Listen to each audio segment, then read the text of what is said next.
Hi, I'm Rich and welcome back to my Minnesota Native Plant channel. You know, it's the spring of 2013 and here in Minnesota, spring just doesn't seem to want to arrive. It's taken forever. As you can tell, we've still got some snow on the ground and today is the 16th, I believe, 16th of April. It just doesn't want to come. You know what you can do if you're a gardener and you're thinking about putting together something, some native? Put your plan together. It's snowing out. That's a perfect way to spend a winter.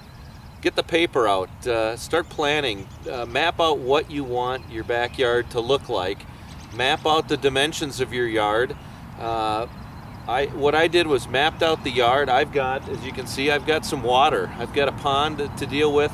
I've got some dry areas. I've got areas where water runs when it really rains. And then drew that plan out. Put in some blue where the water was, put blue where the runways were, where all the water goes, where you're going to want some plants with wet feet. Put some dry areas down. Started making a little map of where I wanted a couple of trails. Where did I want my swing? You know, where's the best view?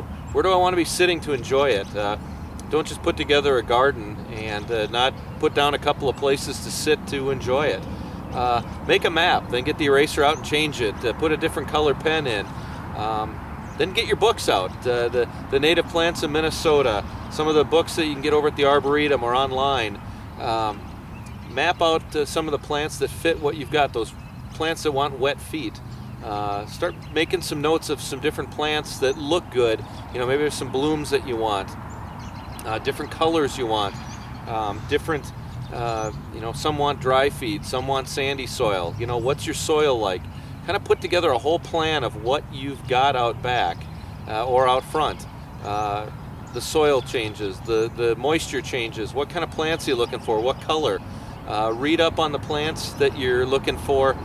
If you want to look out on your view and some of the plants that you think are real nice are 7 feet tall, you might not have a good view. So the stuff that I stuck with was in the 2 to 3 foot range for the most part. I've got some real low growers right along the path that I wanted, some other things, and over the years through trial and error I found what looks really good and what mixes well.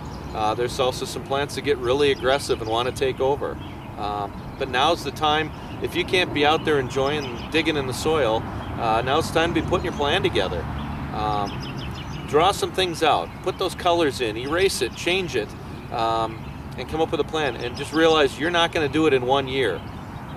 Make sure you're putting in native plants, you know, not something that's invasive, not native to the area that might take over. And you know, you can mix in some non-natives too. You know, a geranium or something here and there is not going to totally kill your plan, and it might add a little splash of color that makes it unique. I've got a couple of things, a bee balm. I've got a couple of sedum that were that were from my dad's garden. And when he moved out of his house and didn't have room in the garden, I took them over. They're nice little accents that remind me of Dad's garden. So kind of a neat thing. But now it's time to put your plan together and see what your mind can dream up. Run it by, you know, other people and get their ideas, and then think of how you're going to put the plan actually in place once spring comes. I'm hoping over the next couple weeks it's actually nice enough out here to film some things, show you what my plan was and how I put it together, and then some of the plants. I'm noticing a few things here, even though we've had snow and cold weather. I'm noticing a few plants that are coming up.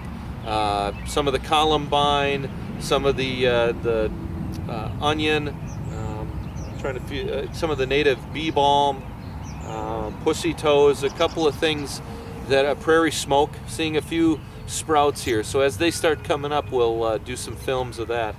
Anyways, thanks for joining me again for another video. If you got ideas for videos or what you'd like to see in a native garden or explained, I'm not an expert, but you know, I've just done it for a while and have a love of it. So shoot me an email and let me know what your questions are or what you'd like to see filmed. But thanks for jumping into my native garden with me again. Take care.